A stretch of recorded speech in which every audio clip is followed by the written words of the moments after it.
翻牌是19-2，两张黑桃。大盲位先动作，他直接 all in 啊，这是一个非常怪异的状况，因为这个不落在预设的策略里面，就大盲位的预设策略一定是 check。今天大盲位 all in 的时候呢，所有的玩家都在想，那我跟住之后呢，反而看到一个所有玩家都很意外的手牌，它是。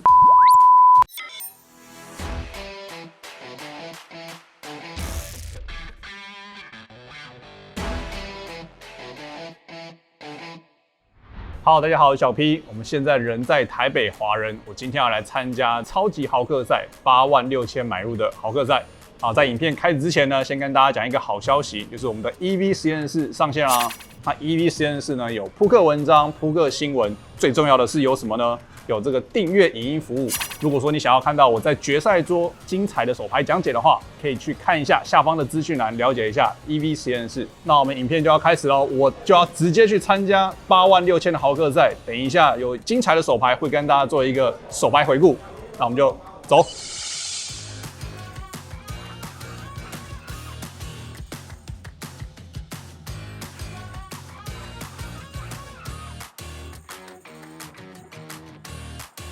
好，那我们跟大家讲一下今天的豪客赛究竟发生了哪些有趣的手牌。好，首先一开始做下来的时候呢，盲注级别是800、1600，起始筹码呢是5万，也就是说大约是31个大盲左右的起始筹码。那我上桌的时候呢，第一圈没有特别的情况然后过了一圈之后呢，第一手牌非常大的底池，跟大家讲一下什么状况。这是一个7人桌，然后呢，这个 low jack weight 的玩家加注到3200最小加注。然后 high jack 玩家3次下注到8700弃牌到我在大盲位，然后我有45000的筹码量，我拿 AQ 不同花，也就是说大约是28个大盲。那我这边就有一个决策要做我们有几个决策可以做，第一个是弃牌第二个是跟注第三个是加注。那我在想加注的话，应该是不会有一个除了 all in 之外的选项。我先来讲一下我不考虑弃牌的原因，是因为这是一个从 low jack 之后的状况。如果说今天是一个8人桌或9人桌的 UTG 加注，然后中间的位置3次下注的话，那我非常很有可能会把这个 Ace Queen 考虑放在这个弃牌的范围里面。但是今天其实算是一个 low jack 位之后，也就是说这2位玩家都是在中位之后，那我认为预设的加注范围跟3次下注的范围呢都会比较宽一点，所以呢弃牌的选项不在我们的选项之中，那我就只有一个跟注或者再加注的选项。跟注其实并不是很好，最主要的原因是因为我们在盲注位如果跟注的话，确定要打一个没有位置的翻牌之后，那我如果今天真的要选，可能会选一个好一点的手牌，甚至是同花的手牌，我觉得都会比较好。那我当下觉得 all in 应该会比较好所以我就选择了 all in。原本加注的这位玩家呢弃牌，然后变成是3次下注的这位玩家在想。那他在想的时候，我就认为第一个他绝对不会有 Ace King， 我认为他如果是 JJ 以上的对子，应该也不用想。所以他在想的话，我觉得很有可能就是一些比我弱的手牌，可能会是一些99实时，可能是一些 KQ 同花、AJ 不同花，甚至是 A10 同花，我觉得都有可能。他想了之后呢，决定跟注。那不管怎么样，我都知道自己的状况不会到太糟。他的手牌呢是一对10，我是 AQ 不同花。翻牌是一个 J High 的翻牌然后有3张红桃。那我是 AQ 不同花，但是我有红桃 A。转牌是一张无关紧要的牌，合牌开一张方块 A。这把牌呢，我们筹码从45000翻倍到大约9万左右。那下一手牌呢是什么状况？下一手牌也是同样的盲注级别800、1600，然后这个时候呢，我在 high jack 位我有大约8万的筹码量raise 1对9，然后bottom位的玩家是起始筹码5万，他选择跟注。小盲位的玩家呢也是起始筹码大约是5万跟注，所以是一个3人底池翻牌是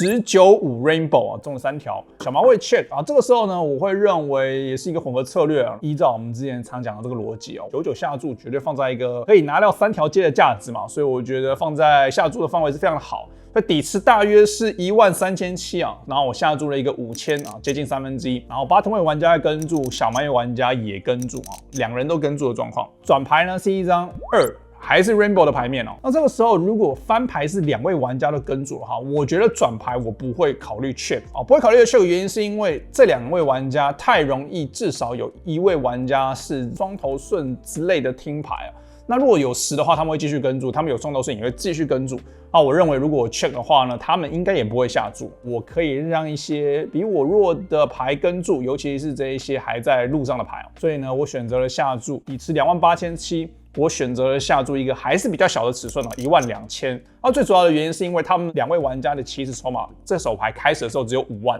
所以我认为转牌下注12000，合牌其实都可以很轻易的，大约是2/3的底池 all in， 所以这是我的预设策略啊。所以我下注了12000，然后 bottom 位玩家持续跟注，小盲位玩家弃牌。合牌是一张蛮有意思的牌，合牌是一张10啊，跌牌10，其实我会有一个混合策略啊 ，check 跟下注。为什么这样讲呢？如果说今天我是 JJ 以上的对子，我翻牌会下注，转牌会下注，合牌我很有可能会 check， 所以呢，我合牌下注的范围呢，要么就是比3条10，或者是更大的手牌，或者是炸虎。炸虎最直觉的就是 QJ、KQ、KJ 都是一个合理的一个手牌选择。99的话也属于在，当然是3条更大的手牌嘛，所以可以是一个混合策略。原因是什么？原因是因为当我今天 check 的时候呢，他有10，他自己会下注，肯定。如果他今天是 QJ， 甚至是什么 J8 同花、78同花之类的手牌的话，他也可能会炸虎，但是他不会跟注。所以我觉得是一个混合策略啊。然后当下我决定用一个乱数的方式呢，决定了要下注。那我认为，如果我今天要下注的话，只会有一个下注尺寸就是 all in。因为如果说我今天是炸虎的话呢，我也是 all in。那如果说我今天是比3条10更好的手牌包括这个 full house 也是 all in， 我觉得是非常合逻辑的。因为我不会 all in AAKK， 我今天 AAKK 可能都会 check 的话，我下注的手牌呢就会是更两极化。那我希望有一个大的下注尺寸。所以我当下选择了 all in， 然后对手很快就弃牌。很遗憾呢，他就是听牌没中，所以这手牌呢，他合牌没有支付我，但是我也赢下了一个蛮大的底池。那下一手牌呢是什么状况呢？比较小一点的底池，但是也是跟大家讲一下，在1500、2500的盲注级别，然后我在 hijack 位，我有95000的筹码量。那我拿1对3，那1对3在这个筹码量可以考虑加注。如果说我的筹码量再少一点，比如说低于30个大盲，那我觉得1对3我很有可能会考虑直接弃牌但是我筹码量蛮多的，然后再加上我是 hijack 位嘛，评估了状况之后呢，我选择加注1对3，然后大盲位的玩家跟注。大盲位的玩家大约有8万的筹码量，也就是说这手牌有效筹码大约是33个大盲左右。然后翻牌是852，两张红桃，大盲位 check。这个时候呢，我们的持续下注频率，我认为大约会是一个接近50-50因为毕竟这是一个3张低牌的翻牌对于大盲位其实是蛮有利的。1对3来讲，可以考虑 check， 但是下注其实也挺好的，因为它会有一些随机的7、8、7、9、6、7，任何的随机，比如说 Q4 红桃，任何的2张高牌呢都有一定的赢率那如果说我今天下注，它这个 Q4 会弃牌，那是一个很好的事情。所以呢，我混合一个下注的策略底池14000，然后选择了下注5000，这种保护下注的尺寸呢，我觉得5000就够了。那对手跟注，转牌是一张黑桃 K 同时有2张黑桃，2张红桃，大盲位又 check。我的手牌呢，非常适合放在一个 check 到摊牌的状况，因为如果他有2，他也不会继续跟注；如果他有5，他应该也不会弃牌，这是一个很好的可以摊牌的状况。所以转牌 check， 然后合牌来了一张 J， 大盲又有 check 这个时候我当然就是一个很明确的，只会有 check， 对手开牌我以为他没有对子他开了 AJ， 我想说他是 A 猜，结果合牌原来开一张 J 自己没有意识到，反正就是透露一个原本我可以不用开牌的资讯但我觉得无所谓我是1对3也没有什么问题嘛，合理的范围。所以对手呢翻牌跟了一个 S high， 然后合牌中了他的 J， 所以他就赢下这个底池。不过没关系这是一个小底池。接下来呢也是一个比较小的底池的状况，但我觉得是单挑的状况，所以跟大家分析一下。毕竟单挑应该是所有玩家最没有经验的一个部分。这个单挑的情况呢是盲注是1500、3000，然后我在小盲位我有65000的筹码量，那我拿一个90不同花。首先我们拿到这个90不同花的，我们已经确定了就是它不落在弃牌的范围在小盲位，如果说我们有混合一个平跟的策略的话呢，我们入池率确定会超过70%问题是我们要考虑加注或者考虑跟注。我觉得这就是一个很深的学问。对我来说呢，我是一个混合策略就是我会有所有的牌都会有跟注，也会有加注的频率，这是一个比较复杂的情况。当下呢是选择了跟注大盲位看了一下牌之后呢，他选择了 check。翻牌是 AK10。2张红桃，底池9000。我的预设策略会是什么样子？我认为呢，我们这边预设会有一个相当高频率的下注为什么呢？因为你要想到的是，我们翻牌前平跟会是一个前70%的范围，但是大盲 check 基本上我认为它不会有前25%的范围。为什么这样说？因为任何的 A9 以上 KQ、KJ、K10 10J 同花、JQ 同花这些牌是很有可能落在它的加注范围嘛。毕竟我 limp 我的范围很宽，这一些2张10以上的牌会是一个非常高频率会选择加注，所以当他今天check他的大盲的时候，他就比较不会击中这样的翻牌。当然它还是会有可能会有一些 A2、A3 不同花，或者是 K2、K3 不同花之类的手牌，它选择 check。但我认为以一个整体的范围来说呢，它不会有很强的 A， 它不会很强的 K， 它基本上不会有任何两对 A10跟 AK 基本上它都会 raise，K10 也很有可能很高的几率它会 raise， 所以它不会有2对以上或是更好的手牌。它也可能不会有顺子。当我的预设策略整体的范围呢，可以有一个很高频率的下注，那期望让它的 J 或是任何 Q， 就是卡顺的手牌 ，Q 其实不仅是卡顺哦 ，Q high 在单挑很有可能是好牌哦，所以它的 Q high 很有可能会跟住。那当然，我觉得是一个混合策略啊。如果说我今天选择 check 的范围，那我希望会是什么？我觉得会是一些底对啊。如果说我今天拿 K 啊，比如说我今天是 K9，K 下注很明确会被10给跟住，那这是一个更明确的状况。所以当我今天拿一个90的一个底对的时候呢，我觉得放在一个 check 的范围里面是相当的不错，所以我选择了 check 啊。这个时候大盲位也 check， 转牌来一张非常好的牌啊，转牌来一张叠牌10啊，变成是我中了3条。这个逻辑是一样的，就是当我今天转牌要考虑下注的时候呢，我们要考虑到不只是我下注拿价值，而是说当我今天过牌，它有没有机会炸胡。如果有一定的频率会炸胡的话，我觉得我转牌呢还是可以有一个混合下注跟过牌的策略，所以我转牌又 check， 它又 check， 然后合牌是一张红桃6，代表说有一个正门花出现。这个合牌出现的时候，我的3条是一个在合牌应该都是一个很明确的比较高几率的价值下注，原因是因为我认为它今天 K2、K3 它可能也不会下注啊。如果它合牌随机的一些，比如说6、7不同花，对不对？合牌中了一个6，这些6的手牌呢，合牌应该也会很高频率的跟注，所以我今天要下注的话，非常两极化的下注范围，尤其是比较强的这个3条的范围呢，我会落在一个大尺寸的下注，所以底池9000，我选择下注了一个8000，然后它蛮快的就跟注了，那我当然知道我的手牌一定是好的。假设真的有同花，它绝对会加注，它扣了之后呢，我就开了我的3条10，然后它就弃牌，所以赢下一个底池。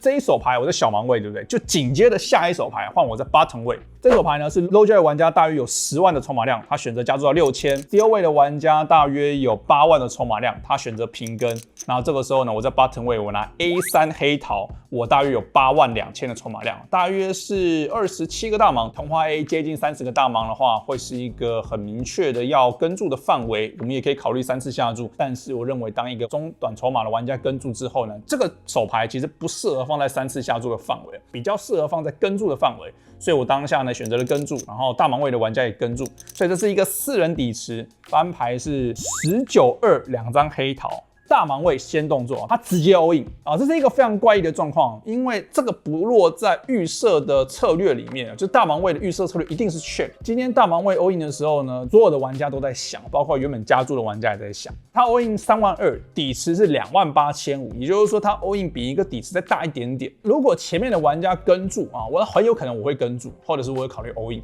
啊，毕竟我是 A 猜的同花。原本加注的玩家想一下，他用了一个 time bank， 然后他选择了弃牌。CO 位的玩家也弃牌，那这时候轮到我要做决策。我的 A3 黑桃是一个很明确的跟注，他在4人底池的 all in， 如果他有对子的话，我的直觉会是一个顶对，或者是一些很强的听牌啊，比如说双头顺代买同花，或者是单纯的双头顺 QJ 不同花，我觉得都有机会。那我们对上它的整体的范围呢？假设他是买双头顺啊，我 A 猜领先，对不对？假设他是买黑桃啊，我 A 猜也领先，对不对？买黑桃他也不会赢。如果说他是一个假设是 K10， 那很有可能任何的10的顶对，比如说10J、Q10、K10、A10， 我对上大部分的顶对呢，我的 A 会是好的，除了 A10 之外嘛。所以我们对上它整体的听牌，我领先，顶对我也不落后太多。但是你要知道，它的大盲位有超多的听牌，对不对？它会有随机的任何2张黑桃，我觉得都有机会。啊，再加上我又知道他是一个很容易有听牌就先 all in 的玩家，所以对我来讲，这个 A3 是一个很简单的跟注。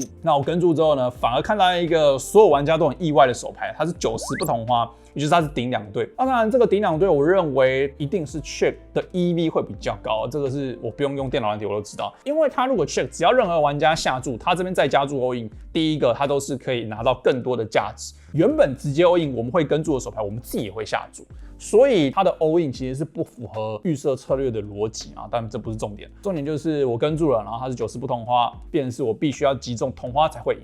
然后转牌来一张5，还不错，因为我多了一个卡顺，但是 turn 5，然后 river 又开一张5，我就输了这个底池，然后让我的筹码量掉到了比较少一点的状况。接下来是 low jack 位的玩家加注到6000，弃牌到我又在 bottom 位，然后我拿 AQ 不同花，我有36500的筹码量，就是12个大盲。那我 AQ 不动的话，当然就是很明确的就是 all in 哦。然后大盲位在想了一下之后呢，他弃牌，然后换 low jack 玩家在想，然后他想了之后他跟住了，他跟住了一个 KQ 不同花。那当然我是 AQ 嘛，我当然是大幅领先啊，这个7-3开的东西。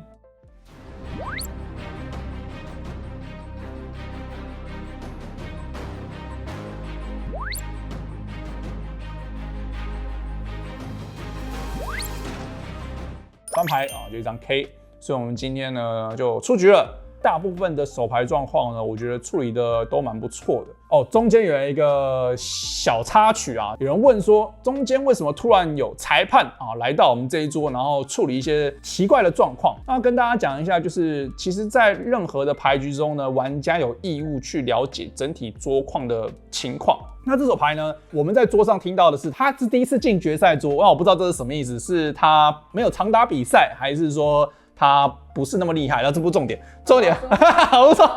这是他自己讲的，他说他第一次进决赛桌 ，OK， 然后这不是重点，重点是他在翻牌前呢，他在 UTG 他选择了 limp 平跟，下面一位玩家选择了直接 all in， 弃牌到 bottom位弃牌之后轮小盲跟大盲嘛，但是这个 UTG 原本 limp 的玩家呢，在 bottom 位弃牌之后呢，他就直接弃牌了。那这就是一个越位嘛，就是你要等盲注位弃牌，你才能够弃牌啊。那很多人会知道说，那这里有什么很大的影响？这个影响非常的大。你想想看啊，假设你在盲注位，你有1对6、1对7，或者是你有个 A10不懂花，你原本考虑要跟注，但是你看到了 UTG limp， 那你有会担心说UTG limp 是不是大牌？有可能。但是如果说你今天看到他越位弃牌，你就知道他不会跟注了嘛，因为他要弃牌嘛，对不对？这个也很难是演的啦，因为他就已经把牌丢出去了。这个时候盲注位可能有一些边缘的手牌的时候，他就考虑要跟注，可是因为原本他如果没有越位的话，这些牌他可能不会跟注，也就是说玩家越位的这个行为会直接的影响到其他玩家的权益跟这个游戏的流程，对吧？因为这直接影响到所有的玩家。所以大小盲弃牌之后呢，桌上的玩家呢就不是我这不重点。如果没叫我也会叫，我觉得这个是一个蛮夸张的行为，所以就请了这个裁判过来。那原本的裁判的说法呢是可以警告1次，但我觉得第一个就是我常常参加 APT 的赛事，我认为 APT 对于这样的规则他们是非常的严格的，因为我觉得严格是好事情。所以对于 APT 来说，我很确定他们会有一个直接的法则，而不是说所谓的口头警告。但原本他的判是警告，但是我们桌上的玩家就有一些抗议啊。第一个，这个是 APT 的赛事，然后以我的认知是 APT 会直接罚。第二个就是这个是决赛桌，而且这是一个比较高额的比赛。后面这2点其实不是很重要，是因为就算不是决赛桌，就算不是高额的比赛，我觉得你只要违反了规定，对不对？本来就要罚。那这个是玩家本来就应该要尊重其他玩家，或者是你做错事情被处罚还是很正常。那你下次就要注意，对，要不然每个人都是对不对啊？我跟我一点关系都没有，我就随便丢牌，我就起来，对不对？去上个厕所讲个电话，对不对？都不照规定走的话，其实游戏体验会非常的糟糕。所以当下呢，这个裁判来呢，他原本说不罚，但是后来呢，就又给他一个我觉得算很少的惩罚，就是罚1手，罚1手算是一个最少的嘛，因为不可能罚更少，对，所以就是罚1手。那我觉得其他的玩家其实都算是可以接受的状况，那我觉得也算是一个OK 的决定啦，我觉得总比不罚好。所以今天就是有一个这样子的一个突发状况，那我觉得这算是蛮常见的。所以玩家在进行任何扑克游戏，就算是你要弃牌必须要轮到你动作记得不要越位弃牌。所以今天跟大家分享了几手有趣的手牌跟一个有趣的现场状况。如果说大家想要看到更多扑克相关的话题的话，记得订阅我的频道。那如果说你想要投稿手牌、问手牌的话呢，记得到手牌投稿区会连接到我们的 Discord。那我们会定期的找一些有趣的手牌，然后我会做一个回顾说，大家玩家对于自己打的手牌应该要怎么做。那我会给你一个我的建议。如果大家想要听我的建议的话，记得投稿手牌到我们的 Discord 投稿区。那我是小 P，拜拜。